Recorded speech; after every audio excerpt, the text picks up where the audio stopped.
Hello, hello, hello, everyone.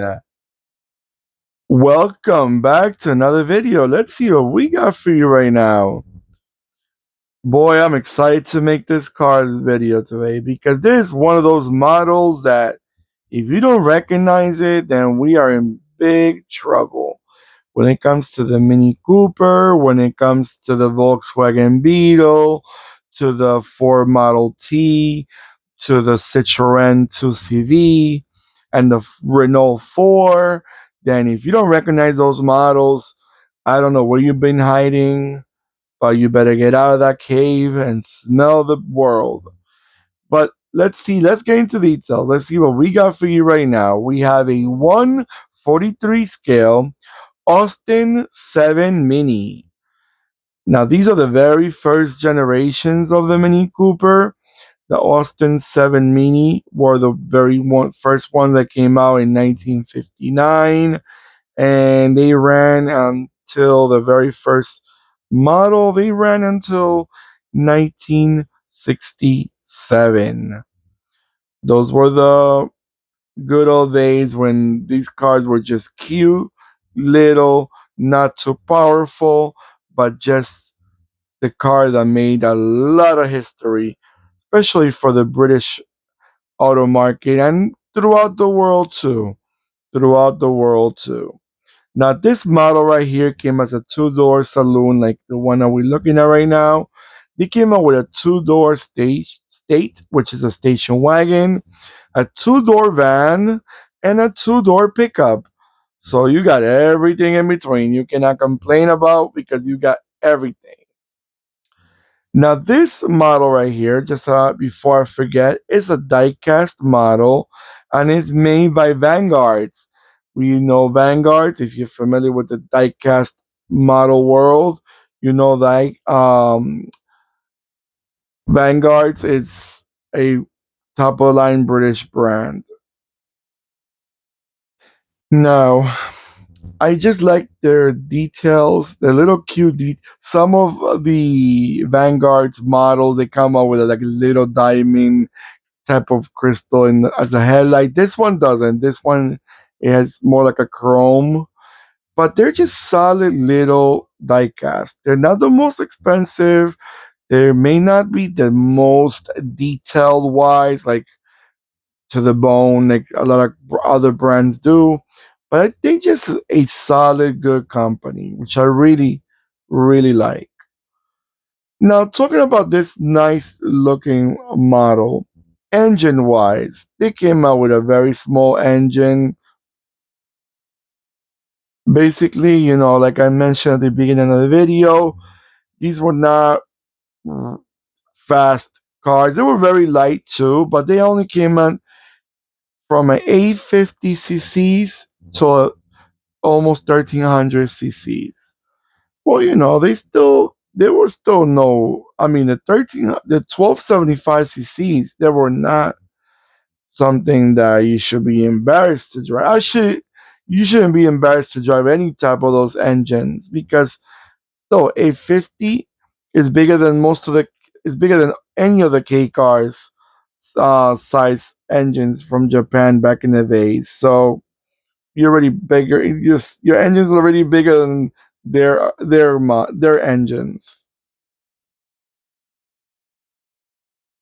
Now, I like the color. It's not the greatest color for this car because this is such a little fun car that I would probably like it in a little bright blue or sky blue or a little yellow or a brighter color, just a brighter color. But this is not a bad looking model altogether.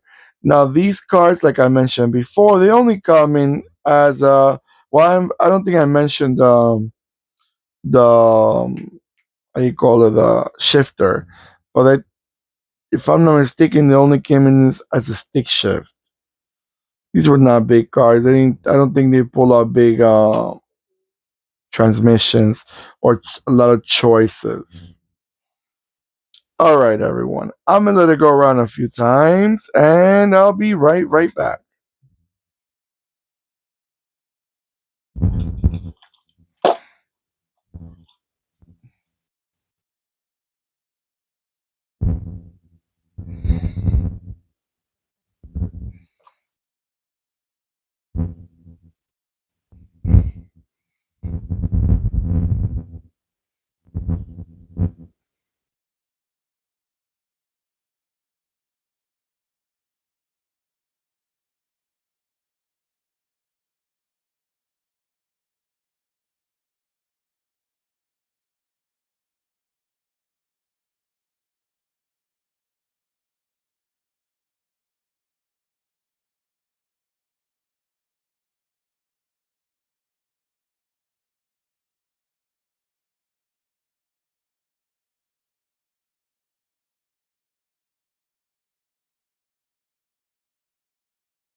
All right, everyone. You know, one thing I want to make sure before I forget. Remember, the Mini Cooper came out in different brands throughout the years. Uh, just so you remember. By the way, they were called Austin A50, Rover Mini, Austin Cooper, Austin Mini, Austin Partner, Austin 7, Inno- Innocenti Mini, Leyland Mini, Morris A50, Morris Mascot, Morris Mini Minor, Riley Elf, Wolseley 1000, that was called in South Africa, and the Wolseley Hornet. I know the Hornet, it was like a little sedan type. Same thing with the Riley Elf. But remember, all these models that I mentioned, it was throughout the world. So some of them you may not even recognize, but they were throughout the world.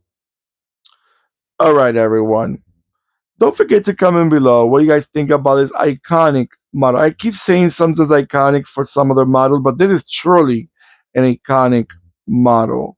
What do you guys remember about this car? Do you remember with fond memories? I remember the good old days when these cars were reliable because when the new minis came out in the 2000s, they were a bit of a disappointment when it came out to being reliable. And that's happening a lot with these models that are retro looking, but then they come out and they don't really carry over their legend as a good reliable car. The same thing with the Volkswagen Beetle. They're not not even the slightest. And that's a little sad that these brands they want to make the retro new cars come out, but then they don't make them reliable like the old school were. All right, guys, don't forget to give me a beautiful thumbs up that I really, really appreciate. Don't forget to click and subscribe. And when you subscribe, don't forget to click the bell next to the subscribe button that will remind you when I'm posting more videos. All right, everyone, take care of yourselves more than ever, as I always say. And goodbye. And comment below. Like I said, where you guys are from. Do you still see them around? Or do you see them on car shows? Goodbye.